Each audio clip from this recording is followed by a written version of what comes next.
Hello guys, it's Genevieve Tabili Norman. Mabuti na yung ginituhin ko ang buhay ko guys. Mabuti na yung magsalita ako sa inyo, ganyanin ko kasi lots of fake news, fake people, unreal people. Bihira na lang kayo makakita ng mga taong totoo sa mga sarili nila, totoo sa mga pinagsasabi nila. It's rare. Bihira kayo maka-encounter ng mga taong ganyan. I hope you will careful and taking care of them. Hindi ko naman sinasabi ako. Ang hindi nyo alam, I'm already interpreting the people na hindi ko alam kung saan ako magsisimula. Sa kadami-daming topic sa mundo.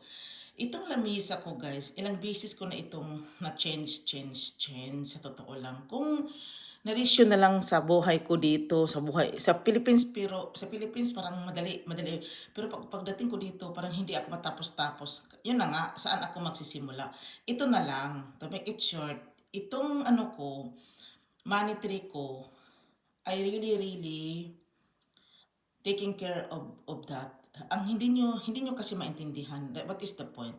What is the point of the tree is for money, for good luck.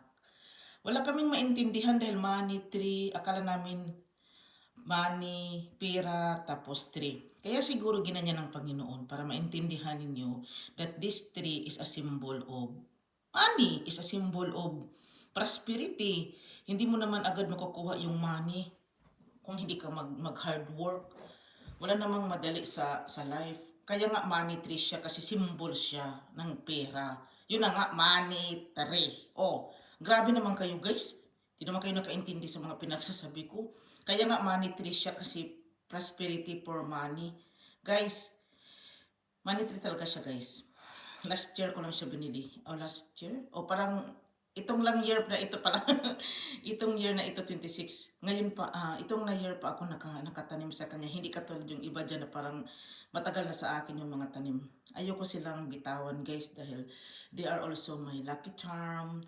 Masaya ako para ako may kasama. Parang lahat-lahat na. Parang yung mga tanim ko parang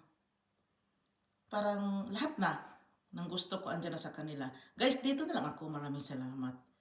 Bye.